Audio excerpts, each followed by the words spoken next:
Just keeps getting better, guys. Wow, thank you so much, Jamie, Leanne, all the great leaders at Experior back office. I can't believe the journey we've been on, but wow, excited. I promised that I said, because every video of me in Experior shows me crying, so I said, I'm not going to do it this time. But you never know. I might do it anyways because I am just so full of emotion and excitement for everybody and everything that's going on in the Experior world. So I just want to thank everyone again. Getting a Legacy Platinum Plus ownership is nothing without the people that got me here, all the great leaders I have in my business. They know how I feel about them, and my talk is about servant leadership, and it's all about your people. Okay. You know, a lot of us, we go through life and we just think about what can I get, and what can I do to accomplish things in life. But I've learned a lot. I've been in the industry 25 years now, actually a little bit longer. But I learned a lot. It's not about you. It's not about me. It's about others. And when you adopt and adapt to that mindset that it's about other people getting what they deserve and what they want in life, then you're going to get all the riches in the world. And riches don't mean monetary. It doesn't mean cars. It does, like, those are all great things. But I'm talking about riches in the world, which is fulfillment in life, peace, all those things. And you're able to do that if you treat people the way they deserve to be treated. You know, I've always led my business by putting others first. Okay. You have to be a servant leader. Servant leadership, to put it bluntly, servant leaders have the humility, courage, insight to admit that they can't benefit from the expertise, that they can benefit from the expertise of others. I have no qualms, and you know, all my leaders know this. Jamie knows this. Everyone knows this.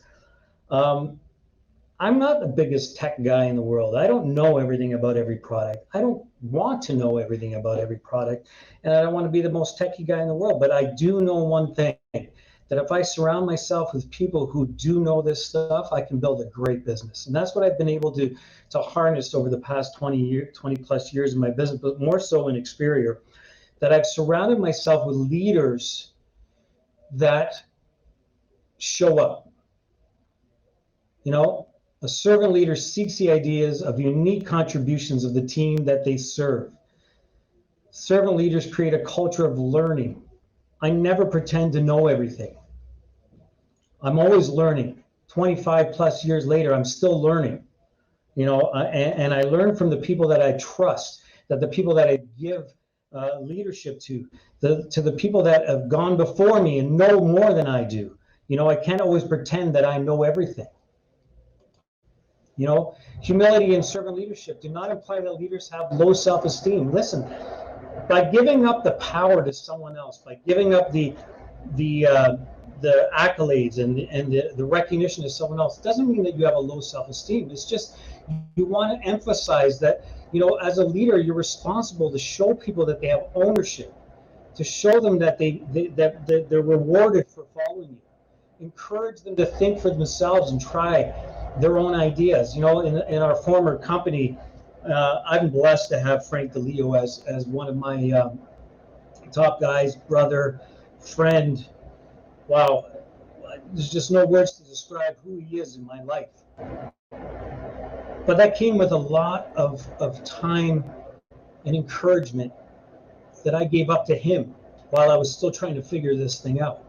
You know, when I was in a former company and he came to me and he would say to me, he said, "Hey, Mauro, maybe we should do this during training, and maybe we should try this, or maybe we should try that." You know, I didn't let my ego get in the way. I didn't let my position or my title get in the way because he was, you know, one of my downlines or someone that came in after me. I didn't let that get in the way. I said, you know what? Sure, let's go. Let's do it. You do it. Show me what you can do. And I let him run trainings. You know, everyone can agree with me right now that Daniel Prete, Mario Francella, Laval DeBeau, Frank DeLeo. They're all great trainers, great speakers, everything like that. You know why? It's because they are who they are, and I let them be who they want to be. I didn't stifle them. As a leader, you don't stifle your leaders. You don't try to get them to follow everything that you say. You got to let them grow. You got to encourage them to be themselves so that they become the leaders that they are. You know, everyone says I'm lucky to have these people, and yes, I'm blessed. I'm lucky to have these people in my business, but I let them become the people they deserve to be. Everything, you know, do you demand or do you command respect? That's a big thing, guys. Think about that for a minute. You know, positions, a lot of times people want to demand respect because of the position they have. I'm an executive director. I'm the senior national sales director. I'm a super galactic executive director, whatever you want to call it. I know more about investments than you do. I know more about insurance than you. Everyone is demanding respect. The secret to building a great business is to command respect as a leader. Every leader wants to be respected, but respect is something that has to be freely given by your followers. You know, the biggest compliment I had in my career was when we left the former company and we came to Experior, and I owed it to my people to have a meeting with them, not to convince them to come with me, but to tell them that I am leaving and thank you for their loyalty over the years. And the biggest compliment they gave me was, where are we going? They didn't ask any other question. Where are we going? Where are we going? I'm going to follow you. And that's not because I told them I was their regional vice president or I told them that I was making more money than them. It's because they knew that I had their back. Getting respect from your followers takes time and effort, but it's well worth the investment. Once you gain the trust from your followers, you will find it makes leading them so much easier. Being a sounding board rather than being someone who chastises, someone who tells them they're doing something wrong, just encouraging them. Hey, don't get me wrong. If someone is doing something wrong, then you as a leader have to step in and tell them what they're doing wrong, but in a way that encourages them to fail forward. Always moving forward versus worrying about failing. I hope that makes sense.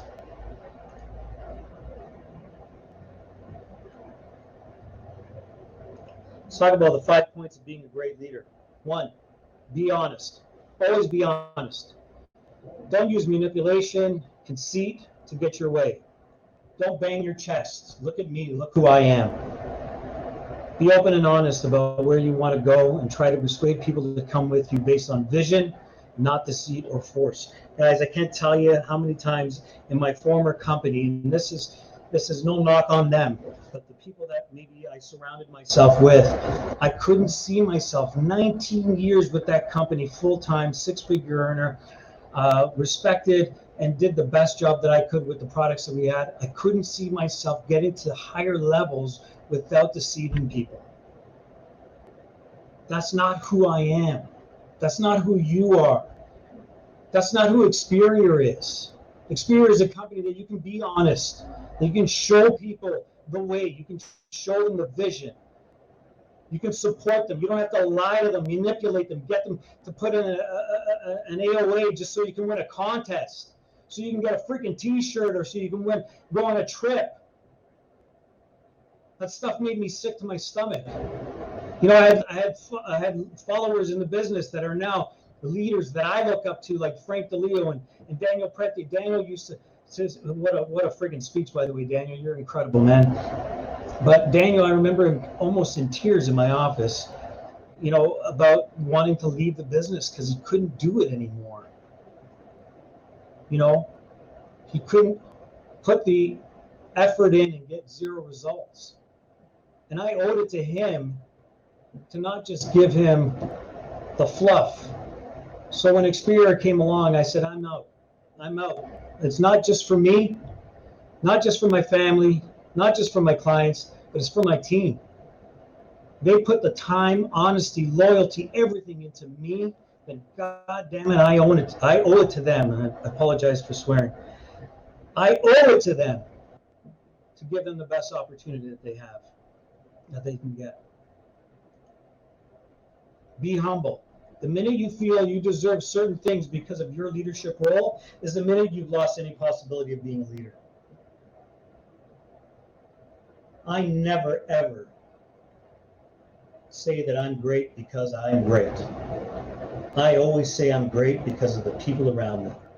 I always say I'm great because of the company that I tied my red wagon to. I'm great because of the vision of Leanne and Jamie Prickett. I am great because of the support and mentorship and camaraderie that I have with all my executive directors. I am great because of that. I'm not great because of me. The minute you start thinking that you're great because of you, you've lost. You're going to be good. You're going to be able to sell. You're going to be able to do all kinds of stuff, but you'll never build anything. You'll never build great leaders. To have people in your business that are changing their lives is incredible. Admit to your failures. You may feel this is a sign of weakness. Never, never. And Frank and Daniel, pretty much my wife, everyone can attest to this, man. I never pretend to know more than I do. And sometimes my closest friends and my closest leaders in the business wake up and say, how in the hell does he do it? And I'm not saying that in a negative way. It's just that I don't want to pretend to know everything. I admit when I don't know everything. I admit when I don't know, and I want to learn more. And I listen to those who are doing. And I don't just say because I'm the leader, because I'm the godfather, because I'm this or that I don't have to listen to you. No, I have to listen because it's all about you. It's all about the people. Not covering up your mistakes, and that will go a long way when making them respect you. If you admit to being wrong, if you admit to doing things, hey, listen, we're not all perfect. There's times that we make mistakes. There's times that we do things wrong, that I do things wrong. But you have to be able to admit it. And that could be the way you maybe mistreated someone or talked to someone the wrong way or didn't hear them or didn't listen. You have to be willing to admit it. There's nothing wrong with that. It's not showing weakness. Being unfailingly, Daniel thought I made this word up, unfailingly kind. Being a leader doesn't equal being harsh, judgmental, or mean. Although I can be that at times. When it's needed, you need to be harsh. You need to sometimes be judgmental. Mean, I don't know. Frank's got the handle on that one, but he's learning. Just joking, buddy. But even when you disagree with people, you have to listen to them. The decisions that have the majority support, be kind, listen. You can say no to people without making it personal. You can give negative feedback without being harsh. You can oppose someone with and still be cordial. I've learned that a lot.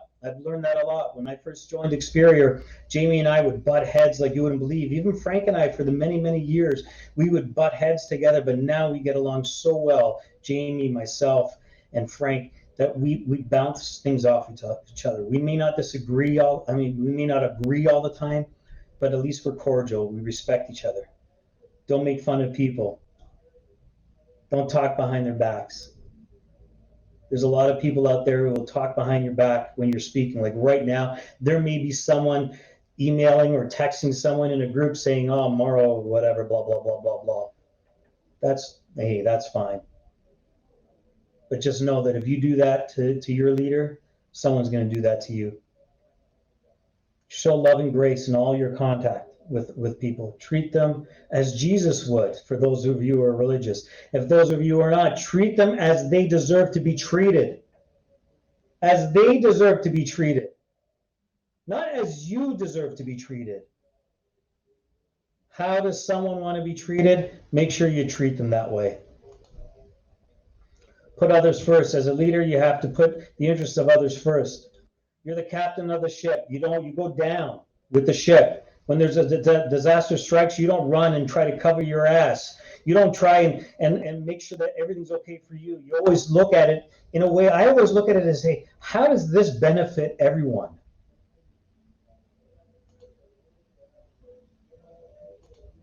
Every decision that I've made, I'm going to go into the next, just the pictures, share some personal thoughts.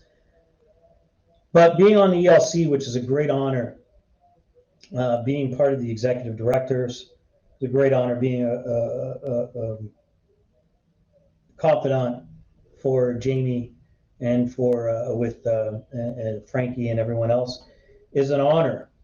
But I always look at it, how does it fit? How does it help others? We can look at everything as how does it affect me? What's in it for me? You know, I said this in many of my other talks before where, you know, people will hire people and put them at certain positions or move them here or accommodate this or accommodate that because it's going to benefit you. It's going to benefit me. How is this going to benefit me? Instead, you look at it, how is it going to benefit them? Putting them at a higher position just because they come in, is it going to really benefit them? Maybe short term, but long term, it may not. I'm not talking about anyone specific.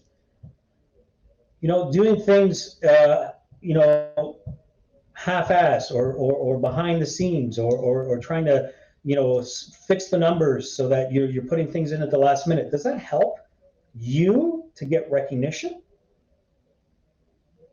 But how does it affect the person that you're involving in that whole scenario? Always put your people first. I've always been, and Frank has always said this, Frank DeLeo, for those of you who know him, which is pretty much everybody. Recruit people that you would invite to your house for dinner, that you would care about, that you would, you know, let them babysit your kids. I've been blessed, completely blessed, to have some people that follow me, like Frank and Rose Arturi and their wonderful kids. Frank and Rose Arturi don't just follow me because I am the executive director of Experior. Frank follows me because he knows I care about him. Frank knows that I was there for him when his dad was passing. Rose, both her parents lost in a year. You know, the troubles they go through on a emotional basis, on a financial basis. They always know that I'm there for them. Are you there for your people when they need you most? Or are you just looking at the numbers? This stud and this beautiful girl right here, Ashley, Daniel and Ashley, Ella, Noah, you know, I was blessed enough to be Daniel's best man, although I'm like 20 something, I could be his father, really. I'm completely floored by the life he's made for him and his family. And I'm honored that I was a part of it. I had nothing to do with it. I didn't have everything to do with it, sorry, but I was a part of it. To see him make over $200,000 a year, buy the house that he wanted to on over an acre of land, to be able to do the things that he wants to do for his new children, to know that I had a little piece of that gives me so much. Gives me so much because I worried more about him than I did about me. Mario and Leanna. Mario, what a leader, man. I can't wait for you guys to listen to this guy, but she just picked the dress, by the way. You know, what's that show called? I said yes to the dress, something like that. She just picked the dress because this beautiful couple that are partners in Experior are getting married.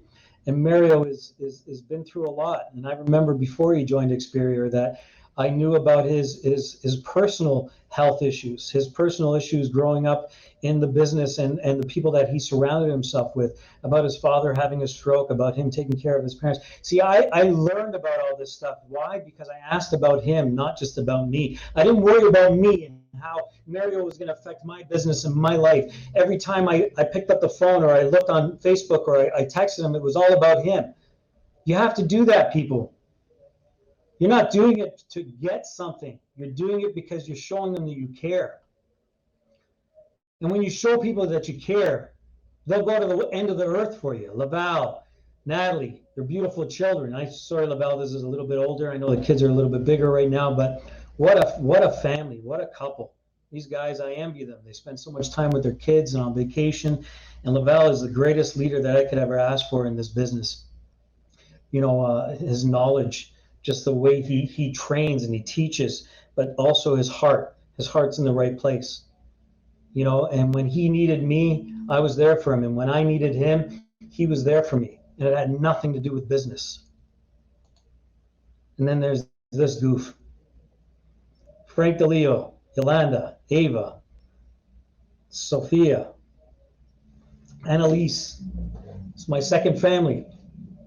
I met Frank over 20 some odd years ago. He worked at a Blinds to Go. He was a fork truck driver. I didn't know what the hell I was doing, but all I knew is that I wanted him to be in business with me. And we went through so much together. When you talk about being there for your people, that means answering the phone at 2:30 in the morning when there's something going on that has nothing to do with business.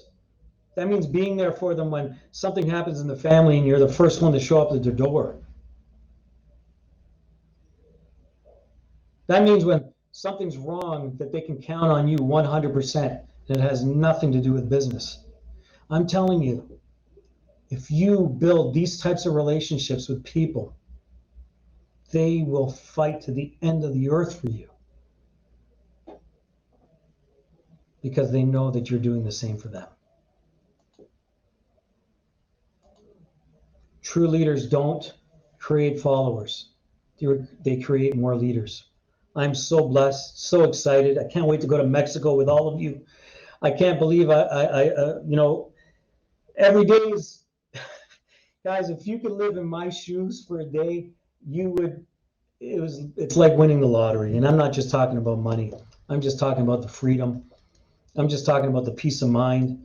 COVID hit and my life has gotten better, although, emotionally and all that kind of stuff, it was difficult for everybody, but financially everything was fine. Our business grew. I didn't have to worry about money. And that's not because I'm great. It's because our business is great. It's because I've surrounded myself with great leaders that continue to fight for their family, that continue to fight for their freedom, that continue to fight for their dreams. All I can say is, ladies and gentlemen, that if you're here with Experior, make sure that you do what you need to do to get your people to believe that you're there for them. And never give up. Thank you so much for your time. Thank you for everything. Jamie, I love you to the ends of the earth, man. You're the best. Thank you. Hey, if you like this video or any of the other videos that I have on my channel, stay tuned. We have so many more coming, but I want to make sure that you're in the know, that you know when they're coming. So please subscribe to this channel if you haven't already, and make sure you hit the notification bell.